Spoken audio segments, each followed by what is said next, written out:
ನೀವು ಕೂಡಿಟ್ಟ ಹಣ ಅಥವಾ ನೀವು ಕಷ್ಟಪಟ್ಟು ದುಡಿದ ಹಣದಿಂದ ಬೆಂಗಳೂರು ಅಥವಾ ಕರ್ನಾಟಕದ ವಿವಿಧೆಡೆಯಲ್ಲಿ ಯಾವುದಾದ್ರೂ ಒಂದು ಪ್ರಾಪರ್ಟಿ ಪರ್ಚೇಸ್ ಮಾಡುವಂತಹ ಒಂದು ಐಡಿಯಾ ನಿಮ್ಮಲ್ಲಿದೆಯೇ? ಹಾಗಾದ್ರೆ ಈ ವಿಡಿಯೋ ನಿಮಗೋಸ್ಕರ. Welcome to log ideas. ನಾನು ನಿಮ್ಮ ಅಡ್ವೊಕೇಟ್ ಕಿರಣ್. ಸೊ ಇವತ್ತಿನ ಈ ಒಂದು ಟಾಪಿಕ್ ಏನಪ್ಪಾ ಅಂದ್ರೆ ಇಸಿ ಅಥವಾ ಎನ್ಕಂಬ್ರೆನ್ಸ್ ಸರ್ಟಿಫಿಕೇಟ್. ನೀವು ಒಂದು ಬಯ್ಯರ್ ಆಗಿದ್ದಾಗ ನೀವು ಮಾಡಬೇಕಾದಂತಹ ಹಾಗೂ ನೀವು ವೆರಿಫೈ ಮಾಡಬೇಕಾದಂತಹ ಎಷ್ಟೋ ಡಾಕ್ಯುಮೆಂಟ್ಸ್ ಅಲ್ಲಿ ವೆರಿ ಇಂಪಾರ್ಟೆಂಟ್ ಡಾಕ್ಯುಮೆಂಟು ಈ ಇಸಿ. ಸೊ ಈ ಇಸಿ ಬಗ್ಗೆ ನಿಮಗೆ ಒಂದು ಕಂಪ್ಲೀಟ್ ಅಂಡ್ ಡೀಟೈಲ್ಡ್ ಇನ್ಫಾರ್ಮೇಶನ್ ನನ್ನ ಈ ಒಂದು ವಿಡಿಯೋದಲ್ಲಿ ನಾನು ನಿಮಗೆ ಎಕ್ಸ್ಪ್ಲೈನ್ ಮಾಡ್ತೀನಿ. ಮೊದಲಿಗೆ encumbrance certificate in property transfer. So ಇದು ನನ್ನ ಈ ಕಳೆದ ಒಂದು ವಿಡಿಯೋಗಳಲ್ಲಿ ಪ್ರಾಪರ್ಟಿ ಟ್ರಾನ್ಸ್ಫರ್ ಬಗ್ಗೆ ಮಾಡಿರುವಂತಹ ವಿಡಿಯೋಗಳಲ್ಲಿ ಇದು one of the part of property transfer. ಇದು ಒಂದು ಎಕ್ಸಾಂಪಲ್ ಆಫ್ ಇಸಿ. ಅದರಲ್ಲಿ ಏನೇನು ಡೀಟೇಲ್ಸ್ ಇರುತ್ತೆ, ಯಾವ್ಯಾವ ಡೀಟೇಲ್ಸ್ ಅನ್ನ ನೀವು ಆಸ್ ಎ ಬೈಯರ್ ವೆರಿಫೈ ಮಾಡಬೇಕು ಹಾಗೂ ನೀವು ಅದರಲ್ಲಿ ನೋಡಬೇಕಾದಂಥ ಅಂಶಗಳು ಯಾವುದಂತ ಕ್ಲಿಯರ್ ಆಗಿ ಈ ಒಂದು PPT ನಿಮಗೆ ಎಕ್ಸ್ಪ್ಲೈನ್ ಮಾಡ್ತೀನಿ. Encumbrance certificate. The encumbrance certificate EC is a vital document in property transaction that provides evidence of ownership and confirms whether the property is free from any legal or financial liabilities. It is issued by the sub-registrar office where the property is registered or can be obtained through Kaveri 2.0 website.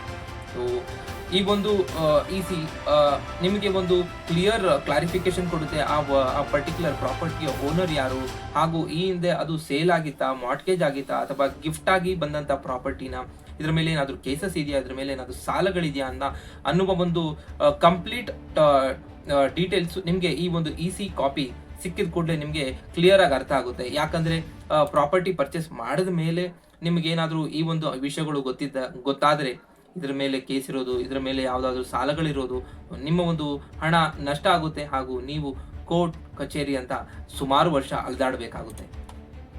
Next, key components of an EC. ಇಸಿಯ ಪ್ರಮುಖ ಅಂಶಗಳು. Property details includes details like location, size and boundaries. ನೀವು ಒಂದು purchaser ಆಗಿದ್ದಾಗ ಅಥವಾ ಒಂದು buyer ಆಗಿದ್ದಾಗ ನಿಮಗೆ ಆ ಒಂದು ಪ್ರಾಪರ್ಟಿಯ ಬಗ್ಗೆ ಕಂಪ್ಲೀಟ್ ಡೀಟೇಲ್ಸ್ ನಿಮಗೆ ಈ ಒಂದು ಇಸಿಯಲ್ಲಿ ಗೊತ್ತಾಗುತ್ತೆ. Like location, size and boundaries.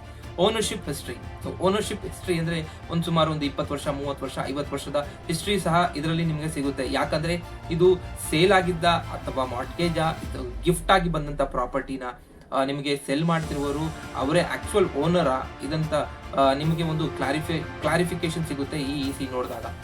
Reflects all transaction, sales, mortgages, gifts etcetera related to property. Encumbrance details indicates any liabilities. Liabilities ಅಂದ್ರೆ ಸಾಲ ಅಥವಾ ಮಾರ್ಟ್ಗೇಜ್ ಅಡಮಾನ ಇಟ್ಟಿರೋದ ಆರ್ ಪೆಂಡಿಂಗ್ ಡ್ಯೂಸ್. ಏನಾದರೂ ಇವರು ಲೋನ್ ತಗೊಂಡು, ನಿಮ್ಮ ಒಂದು ಸೆಲ್ಲರ್ ಲೋನ್ ತಗೊಂಡು ಆ ಒಂದು ಪ್ರಾಪರ್ಟಿಗೆ ಏನಾದರೂ ಇನ್ನು ಲೋನ್ ಕಟ್ತಾ ಇದ್ದಾರಾ, ಇದ್ರ ಮೇಲೆ ನಾನು ಸಾಲ ತಗೊಂಡಿದ್ದಾರೆ, ಇದನ್ನ ಯಾರಿಗಾನ ಹಠ ಮಡಗಿ ನಿಮಗೆ ಒಂದು ಸೇಲ್ ಮಾಡ್ತಾ ಇದ್ದಾರಾ ಎನ್ನುವ ಒಂದು ಕಂಪ್ಲೀಟ್ ಡೀಟೇಲ್ಸ್ ನಿಮಗೆ ಸಿಗುತ್ತೆ. Time period issued for a specific period to ensure no liabilities during the time frame. ಇದರ ಒಂದು ಪ್ರಮುಖ ಅಂಶ ಏನಪ್ಪಾ ಅಂದ್ರೆ ಇದು ಟೈಮ್ ಬೈ ಟೈಮ್ ಇದು ಇಶ್ಯೂ ಆಗ್ತಿರುತ್ತೆ. ಯಾಕಂದ್ರೆ ಒಂದು 10 ವರ್ಷದ ಮುಂಚೆ ಯಾವುದೇ ಒಂದು ಲಯಬಿಲಿಟೀಸ್ ಇರಲ್ಲ. ಈಗ ಒಂದು 2 ವರ್ಷ, 1 ವರ್ಷದ ಮುಂಚೆ ಯಾವುದಾದ್ರು ಲಯಬಿಲಿಟೀಸ್ ಇದೆ, ಸೊ ನೀವು ಈಗ ಫ್ರೆಶ್ ಆಗಿ ಎನ್ಕಂಬ್ರೆನ್ಸ್ ಸರ್ಟಿಫಿಕೇಟ್ ತಗೊಂಡಾಗ ಆ ಒಂದು ಲಯಬಿಲಿಟಿ, ಆ ಒಂದು ಡೀಟೇಲ್ಸ್ ನಿಮಗೆ ಸಿಕ್ಬಿಡುತ್ತೆ. ಆಗ ಸೊ ನೀವು ಎಚ್ಚರದಿಂದ ನೀವು ಅಂತಹ ಒಂದು ಪ್ರಾಪರ್ಟಿಯನ್ನ ಪರ್ಚೇಸ್ ಮಾಡುವುದು ತಡಿಬಹುದು. ಹಾಗೂ ನೀವು ಒಂದು ಹೆಜ್ಜೆ ಹಿಂದೆ ಹೋಗ್ತೀರಾ, ಇಂತಹ ಒಂದು ಮೋಸಗಳಿಗೆ ನೀವು ಗುರಿಯಾಗದೆ, ಇಂಥ ಒಂದು ಮೋಸಗಳಿಗೆ ಗುರಿಯಾಗದೆ ನೀವು ಬಹಳ ಹುಷಾರಾಗಿರ್ತೀರಾ.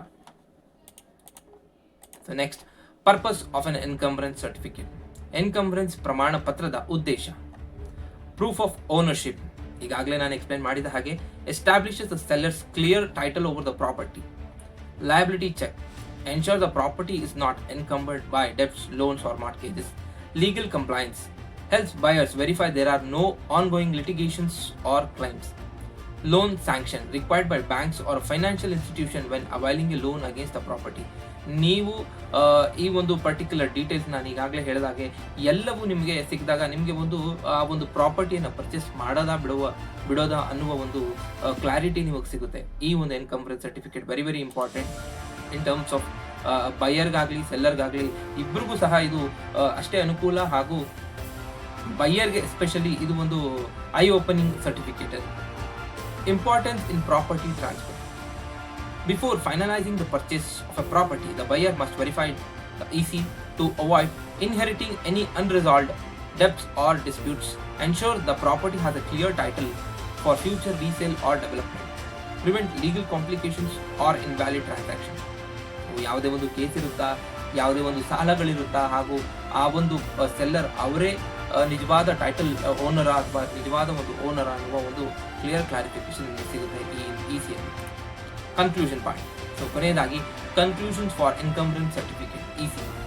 Encumbrance certificate is a critical document in property transactions, ensuring transparency and legal security for buyers. By verifying the EC, you confirm the property's clear title and freedom from financial or legal liabilities, minimizing risk and potential disputes. Always make obtaining and reviewing the EC a priority step in the property acquisition process. For a seamless transaction, consult legal experts and ensure all relevant documents align with local regulations.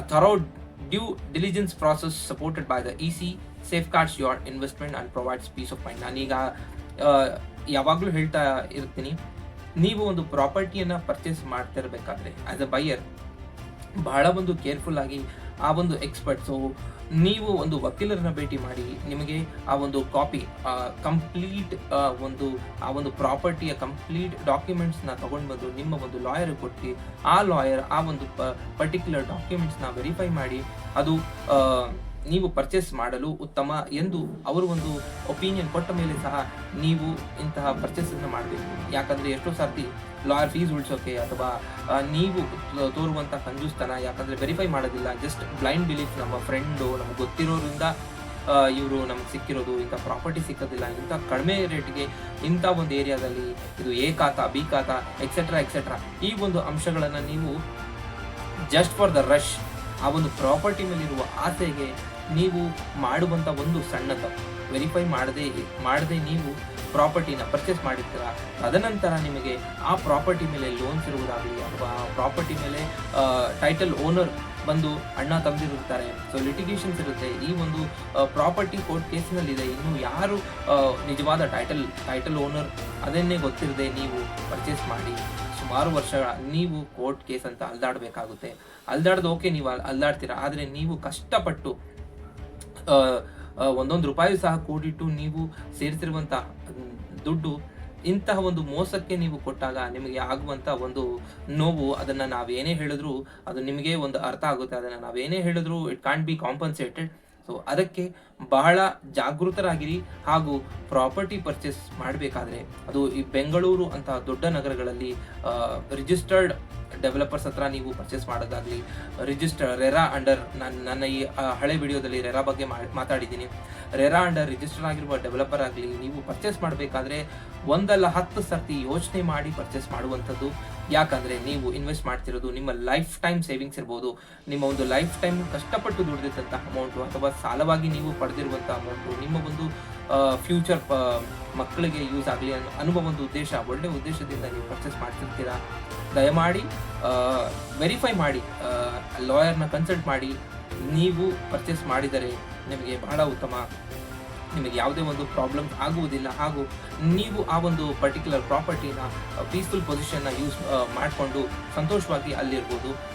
ವೀಕ್ಷಕರೇ, ನಮ್ಮ ಒಂದು ಚಾನೆಲ್ನಲ್ಲಿ ಕಾನೂನಿಗೆ ಸಂಬಂಧಪಟ್ಟಂತೆ, motivation ಸಂಬಂಧಪಟ್ಟಂತೆ ಹಾಗೂ ಒಳ್ಳೆಯದು ಕೆಟ್ಟದ್ದು ಈ ಒಂದು ಅರಿವನ್ನು ಮೂಡಿಸುವುದಕ್ಕಾಗಿ ನಮ್ಮ ಒಂದು ಚಾನೆಲ್ನಲ್ಲಿ ನಾವು ವಿಡಿಯೋವನ್ನು ಮಾಡ್ತಿರೋದು. ನಾವು ಕೇಳೋದೆಲ್ಲ ಜಸ್ಟ್ ಸಬ್ಸ್ಕ್ರೈಬ್. ನಿಮಗೆ ನಮ್ಮ ಒಂದು ಈ ವಿಡಿಯೋದ ಕಂಟೆಂಟ್ ಇಷ್ಟ ಆದರೆ ಲೈಕ್ ಮಾಡಿ, ಸಬ್ಸ್ಕ್ರೈಬ್ ಮಾಡಿ. ನಮ್ಮನ್ನು ನೀವು ಈ ರೀತಿ ಪ್ರೋತ್ಸಾಹ ಮಾಡಬೇಕು. ಹಾಗೂ ನಿಮಗೆ ಕಾನೂನಿನ ಒಂದು ಯಾವುದೇ ಒಂದು ಕ್ವಶನ್ಸ್ ಇದ್ದಲ್ಲಿ, ಲೀಗಲ್ ಕ್ವೈರೀಸ್ ಇದ್ದಲ್ಲಿ ನೀವು ನಮ್ಮ ಕಾಂಟ್ಯಾಕ್ಟ್ ಮಾಡ್ಬೋದು. ನಮ್ಮ ಕಾಂಟ್ಯಾಕ್ಟ್ ನಂಬರ್ ನಮ್ಮ ಡಿಸ್ಕ್ರಿಪ್ಷನಲ್ಲಿ ಮೆನ್ಷನ್ ಆಗಿರುತ್ತೆ, ಹಾಗೂ ಈ PPTಯಲ್ಲೂ ಮೆನ್ಷನ್ ಆಗಿರುತ್ತೆ. Thank you.